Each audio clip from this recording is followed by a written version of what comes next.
to the channel, and welcome to this video that people have been asking me to make for a while now. This is a game of Grimdark Future Firefight using the AI solo play rules. These are the two forces that I've chosen for this game, and I don't know which one I'll be using and which one will be AI. We'll come to that in a moment, but quickly tell you what they are. On the left we have some Elven Jesters. They are being led by an Elven Jester sniper. He has got a sniper cannon and a close combat weapon. He has got the fast, furious, hero, stealth, strider and tough 3 abilities. And along with him are 4 regular jesters, and they are all fast, furious, stealth and strider. 2 of them have got shard pistols and deathly caresses, and the other 2 have both got energy swords. One's got a shard pistol and the other has got a neuron pistol. So that is exactly 250 points using version 2.7 of the Elven Jester army lists. And going up against them, we've got another new force which you won't have seen before on the channel. We have got some Soul-Snatcher Cults. That's actually more difficult to say than you think it is. Soul-Snatcher Cults. And this is using version 2.8 of their army list. They are being led by a brute champion. He has got a sledgehammer which has got 2 attacks, but it's AP 2 and blast 3, so each successful hit will explode into 3 hits, and he hits on a 3. He's got hero, regeneration, scout and tough 3. Along with him we've got 3 identical acolytes. They are all armed with piercing claws and flamethrower pistols. They have all got the scout ability as well, and then 2 regular soul snatchers. They are fast, scout, strider and armed with piercing claws, and that is 245 points of Soul-Snatcher Cults. Right, I'm now going to roll off to see which one of these 2 forces I shall be using. So the red, black and gold dice will be for the Jesters, and the pink, blue and white dice will be for the Soul-Snatcher Cults. Whichever dice is highest is the one I will use, and whichever roll is the lowest is the one that will be using the AI rules. So the Soul-Snatcher Cults have got a 5. Don't know if you can see that very well with the lighting. And the Jesters have got a 3. So I shall be using the Soul-Snatcher Cults, and the AI will be using the Elven Jesters. And for the purposes of the AI rules, I'm going to say that the Jester Sniper is by far and away best with his ranged weapon, so he can be a shooting unit, and the others, by the looks of it, they are all better in close combat than they are at shooting. So I'm going to say they're hybrid units. So the general Jester's hybrid units, and the Jester Sniper is a shooting unit. And we don't have to worry about that for mine, because they can just do whatever I want them to. Right, let's move on to objectives and the deployment. This is the setting for our battle report. It's an old ruined section of the city that has been occupied by the Soul Stealer cults. We've got 3 objectives. The Elven Jesters won the roll-off for positioning the objectives, so they positioned this one first. So objective 1 is by this T-junction. I then placed one in the centre. That's the way I like to do things. And then the Elven Jesters placed one on that T-junction. And when it came to deployment, we have got my 2 Soul Snatchers set up here with the champion, the brute champion, one of the acolytes, and then over here we've got the other 2 acolytes. And my thinking is the 2 acolytes can go on to objective 1, this group here can go on to objective 2, and then move on towards objective 3 over there. When it comes to the AI deployment, it's done randomly. So we've got the sniper over there by himself. He's technically in this half of the board, and he has to be deployed as close as possible to the nearest objectives. So you can just make out through the building, that one there, and objective 2. So he's right on that corner when it comes to being deployed, and the others all deployed over here. So yeah, like I say, it's very random when it comes to deployment with the AI rules. So that is deployment, and the Elven Jesters finished setting up first, so they will get the first turn. However, all of my scouts now get the opportunity to make a free 12-inch move. To quickly talk through terrain, all of the terrain will count as providing cover if you are in it, and the big craters are going to count as difficult terrain for moving through, but not necessarily the rubbled bits under the bottom of the buildings. So where they are, they'll just count as normal terrain, although you get cover if you're inside it. But these big craters and any other craters will count as difficult terrain and will provide cover. So I'm going to do all my scout moves, and then we'll get back to the first activation. And with my scout moves done, we're making good progress. So the two acolytes that were down here in this crater have moved forwards and are staying within 3 inches of objective 1, so they'll capture that at the end of the turn. And then the other soul snatchers, the acolyte and the champion, have scouted towards objective 2 and will be getting the benefit of cover from this crater. So just to clarify, it's actually the player that won the deployment roll-off that gets the first activation, not the player that deployed first. So it will be the Elven Jesters who get to go first, and what we do is we roll a dice to randomly activate a model. So we split the battlefield into 2, and on a 1, 2, 3 it will be the sniper who gets to go first, and on a 4, 5, 6 it will be one of the jesters that gets to go first. So that's a 4, so it'll be one of the jesters who gets to go first, and it'll be the one nearest an uncontrolled objective. Now for general players, so you and I, if we were playing the game, you don't count as having captured the objective until the end of the turn, but the AI rules, the AI models count as having captured the objective if they are next to it, for purposes of determining which model is going to activate next. So that looks like it will be this one here, because that will be the closest one to an uncontrolled objective. So being a hybrid unit, that jester has rushed towards the nearest uncontrolled objective because it's within rush range but not advance range. So because it has rushed, it can now no longer shoot, and I've marked it with a glass bead to show that it's been activated, and now it will be my activation. So for my first activation, I activated this Soul Snatcher who has charged through the crater towards the sniper. I want to try and get some attacks in on him and try and be stripping some wounds off as quickly as I can. So it has the fast rule, which means it can move an additional 3 inches, and then when it charges it doubles its movement. So yeah, we've managed to get into combat with the sniper. And not only that, but it's got the Strider rule, so it can ignore the movement penalty for moving through the difficult terrain of the crater. Now Soul Snatchers get 2 attacks with their piercing claws, and they will hit on 3s. 6s are rending. And that's 2 1s. Oh well, start as you mean to go on.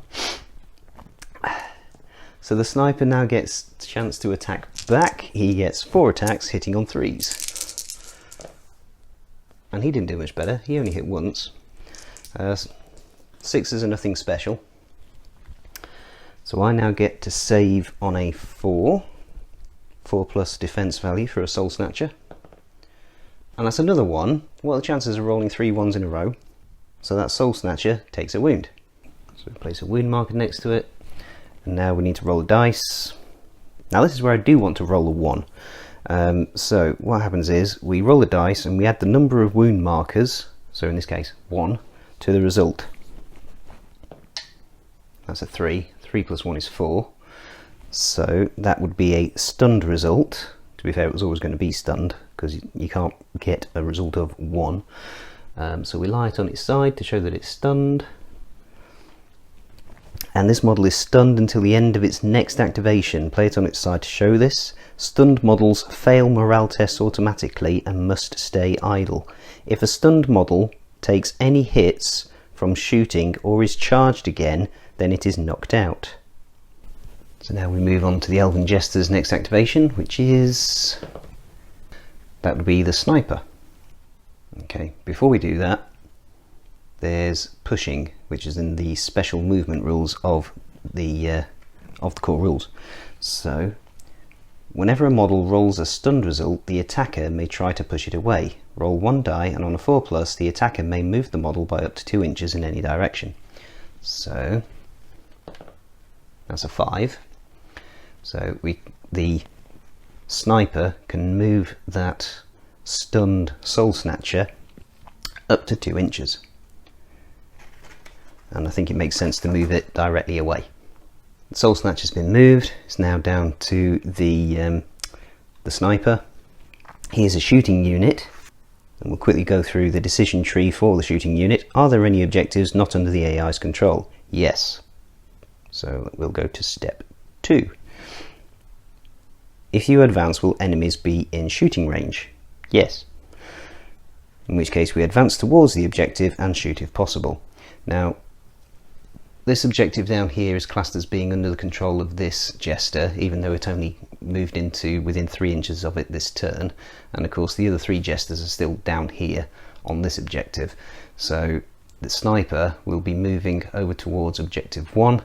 It'll advance and then shoot.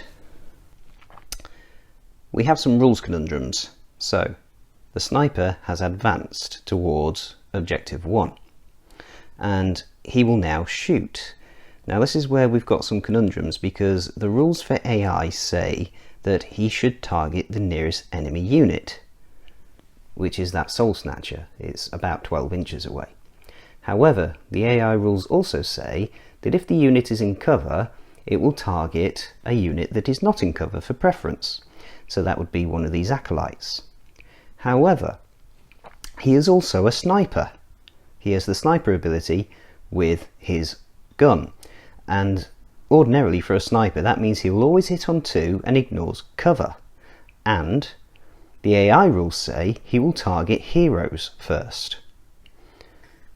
And he can just about see the that champion down there, the brute champion. So it's a bit of a conundrum as to which rule we're supposed to follow. Now, if I was controlling this guy, and there is a bit of a shot on the brute, you can just about see him through the colonnades.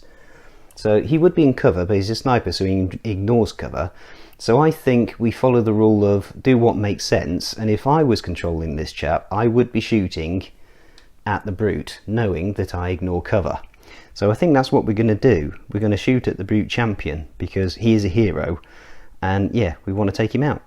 So that's what we're going to do. The sniper cannon gets 1 shot and will always hit on a 2 because it's a sniper. And that is a 2. It's AP2. So this will mean a 6-up save for the brute champion. That's a 5. Knocking the scenery around. And it does 1 damage, so the brute champion has got tough 3, so it's down to 2 wounds left. Now this will work slightly different because it's a unit with tough. It works slightly different to that Soul-Snatcher that we just wounded. So because it's tough 3, we don't roll to see what happens from the wounds until it's taken 3 wounds. So for now it just takes 1 wound and it's got 2 left, and it moves on to my activation.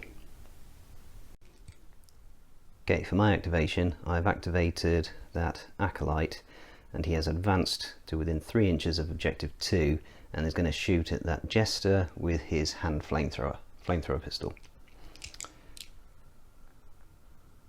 So this is 6 shots. It'll hit on 4s. And that's 3 hits. 6s don't do anything special.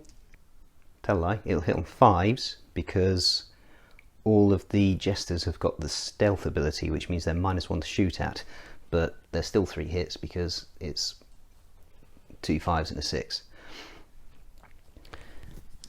So this will be 5-up saves, and fails all 3. There's a 1, a 2 and a 4. So that Jester takes 3 wounds.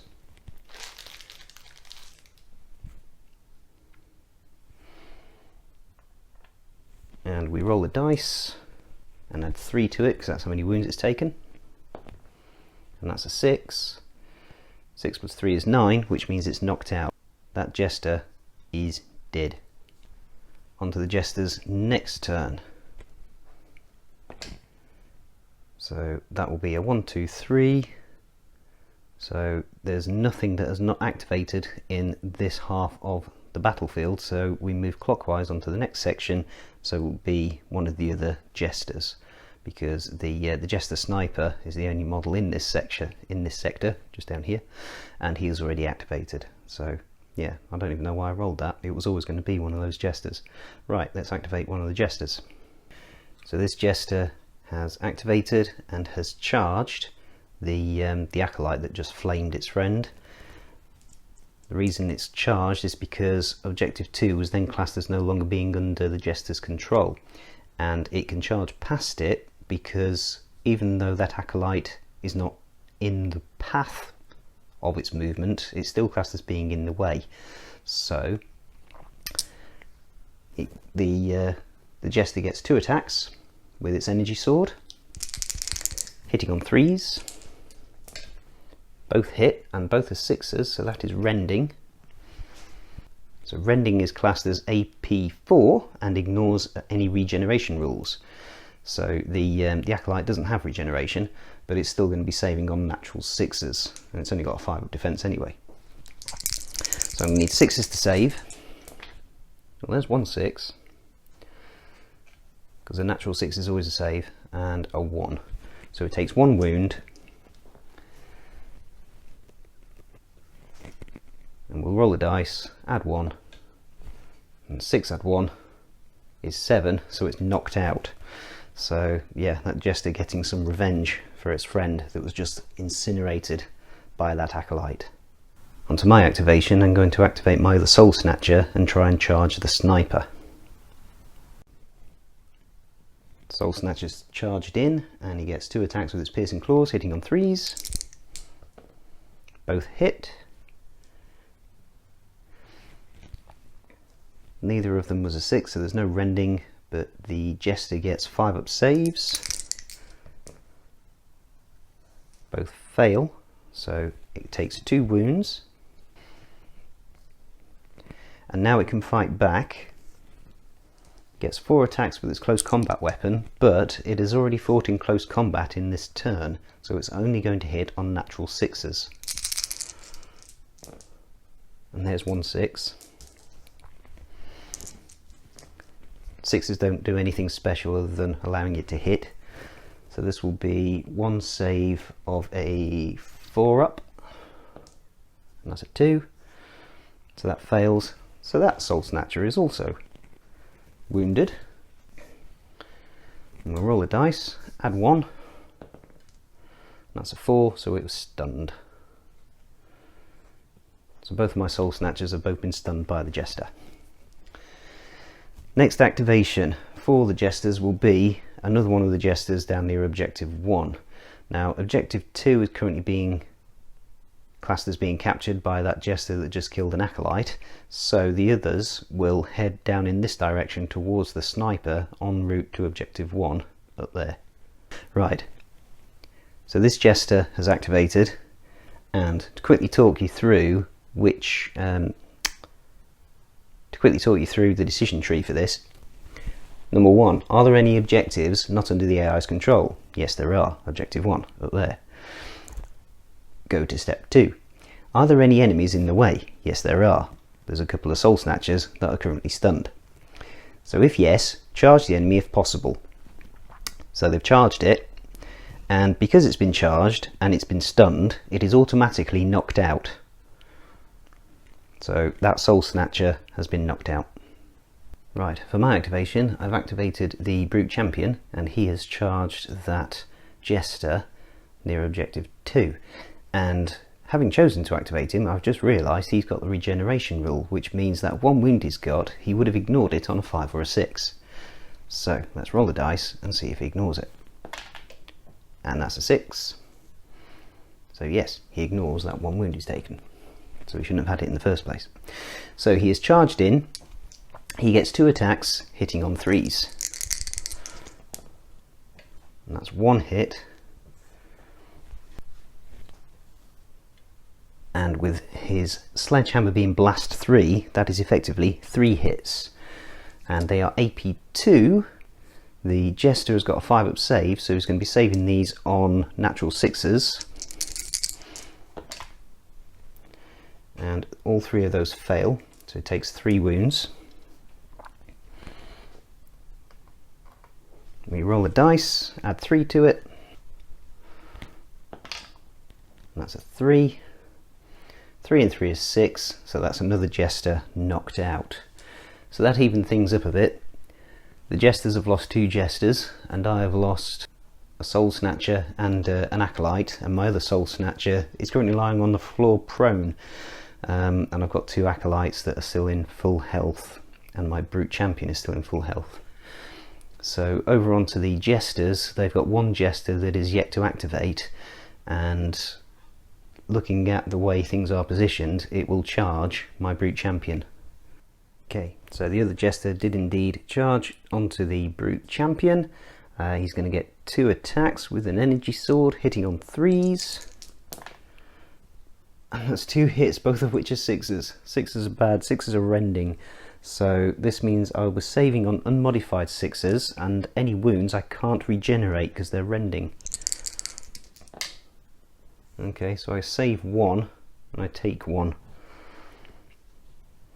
So that wound that he lost earlier, he's now got back, and I can't regenerate it.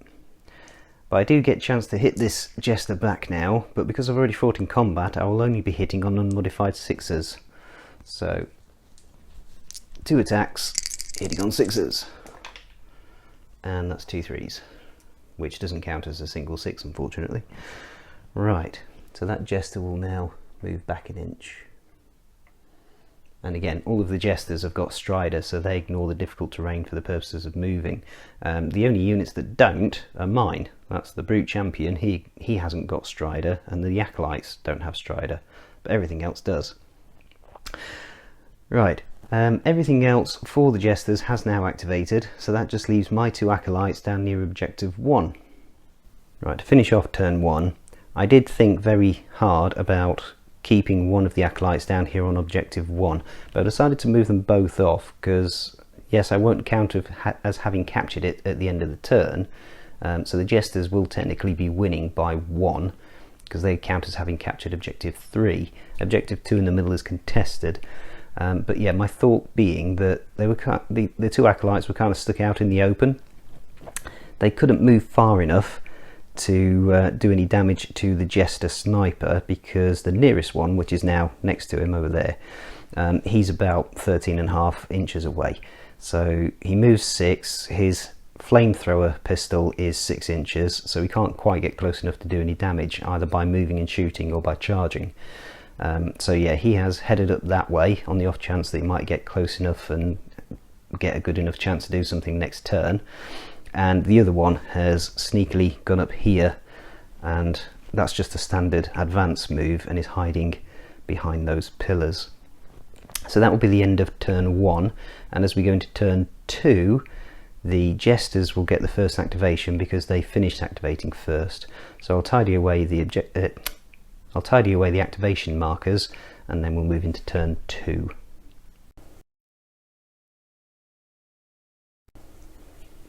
Right, it's the start of turn 2, and we need to roll off to see which of the Jesters is going to activate first. It will be a Jester that activates first because they finished activating first in turn 1.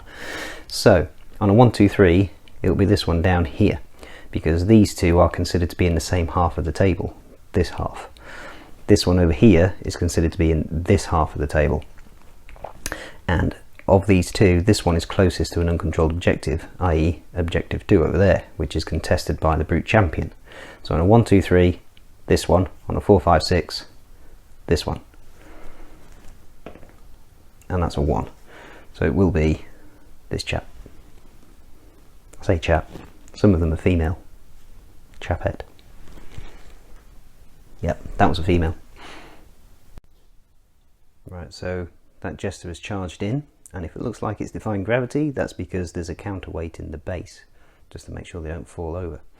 Right, so this one has got a Deathly Caress, which is 2 attacks with Rending, hitting on 3s. And that's a 1 and a 4, so 1 hit.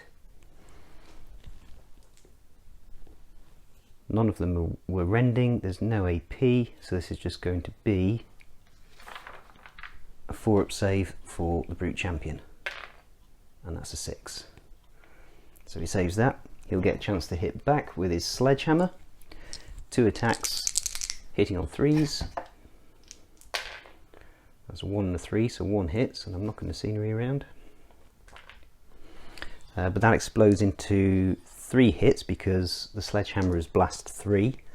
So these will be 5-up saves. No, 6-up saves because the hammer is AP 2, so saving on natural 6s. And none of those save. So that 1 wound is the Brute Champion's. So that Jester has taken 3 wounds.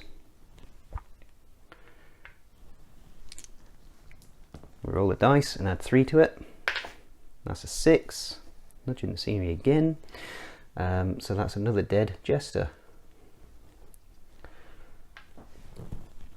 Now, because the Jesters have now lost half of their warband, they've only got 2 models left out of a starting force of 5.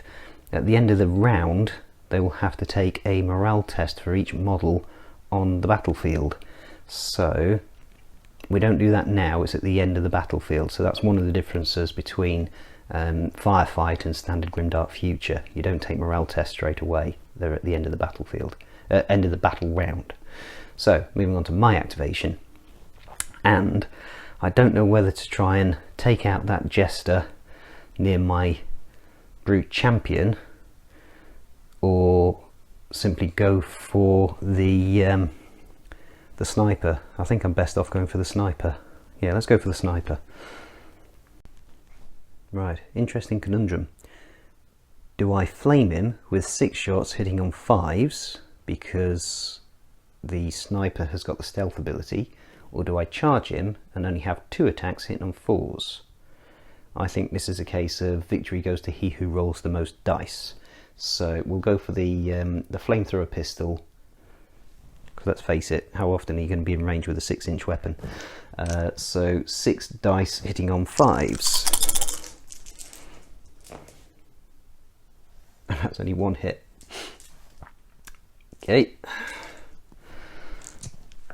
This will be a 5-up save. See, 1 solitary 5. 5-up save. And that's a 3. So that puts the Jester onto 3 wounds, which will now trigger him to see if he gets injured.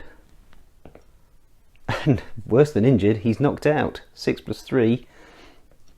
He is knocked out. Let me just double check that. I don't want to get that wrong. So yes, models with tough. This model only rolls to see what happens from wounds once it has taken at least X wounds, and it's tough 3, so that's 3 wounds. It's taken 3 wounds. And is only knocked out on rolls of 5 plus X, so that's 8 or more. And we just rolled a 9 in total. 3 plus 6 is 9. So yep, we've knocked out the sniper, which means that the only model that it has left to activate now is this one, this Jester, and it will simply charge my Brute Champion. We'll send him around the... no, we'll keep him within contact range of this objective. It's got an energy sword, so that's 2 attacks, AP 1 rending. That's 1 hit, but no rends. AP 1, this will be a 5-up save. And that's cocked as you like because I'm rolling it in a crater, which I don't like doing, but for camera angles. There we go, that's a 2, that's a fail. But it can regenerate this because it wasn't a rending hit on a 5 or 6. Nope. So it's now taken 2 wounds. And it can now try to hit back, but again it's already fought in this turn. So it will be hitting on 6s. Nope, those are definitely 2 5s. So now it has to fall back an inch. It has activated, and we'll move on to my next activation. So for my activation, this acolyte, who was over here, has rushed backwards onto objective 1 to make sure I'm going to be capturing that at the end of the turn. At the moment, the Jesters still count as having captured objective 3, and that objective in the middle is still contested. But they've got no models left to activate, so it's on to my activation next. So this chap who is hiding in the colonnade, need to decide. I think he's going to have to advance towards the Jester and try and flame him, but that's going to be tricky. But I don't think he's going to be in charge range because of the crater. He can only move a maximum of 6 inches because he does not have Strider, unlike pretty much everything else in this game. Right, so yes, he has advanced his 6 inches, so he can't charge into that Jester because he can't charge sufficiently far enough through that difficult terrain. So he's going to try and flame him with his hand flamethrower. Ordinarily hits on 4s. The Jester is -1 to hit because it's stealthy, so that takes it to 5s, and technically it's in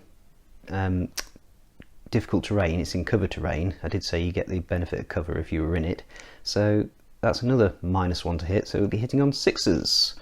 6 shots. And that one's cocked. Don't think it would have been a 6, but let's re-roll it for the sake of it. Nope. So all of those miss. And while we've got the camera over here, let's activate my Brute Champion. He's going to charge with his 2 wounds. And he's going to try and hit him with his sledgehammer. But again, he's already fought in combat this turn twice, so he's going to be hitting on unmodified 6s. Just 1 will do. Nope, 2 and a 1. The Jester will get a chance to fight back. Again, it's already fought in combat this turn, so hitting on unmodified 6s. Nope. So I back off an inch. And now I've got a Soul-Snatcher who is over there, lying down. He can recover from being stunned.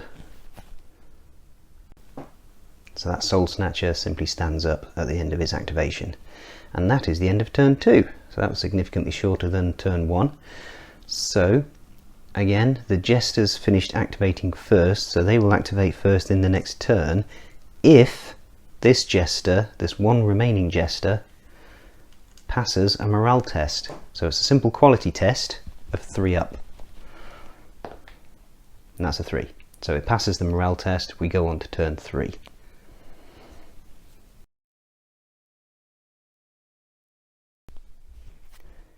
So the Jesters have only got 1 model, and that is that Jester there. There's only one thing it can do, and that's charge the nearest unit, which is actually the Brute Boss. It was Brute Boss, that's an Orc. It's the Brute Champion, and yeah, it was closest by about 1/4 of an inch than the Acolyte. So the Jester gets 2 attacks, hitting on 3s, and that's only 1 hit, which is not a rend, thankfully. It's -1, so I get a 6-up save, which is a fail, but I can possibly regenerate this on a 5 or a 6, which is a 4. I don't. So I take a wound, and I go down to go up to 3 wounds taken rather. So now I roll the dice, and my Brute is knocked out.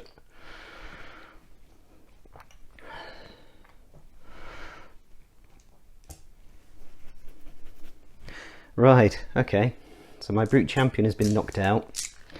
Onto my activation. That Acolyte is going to try and flame that Jester with his hand flamer. And we'll be hitting on 6s, and there's 1 6.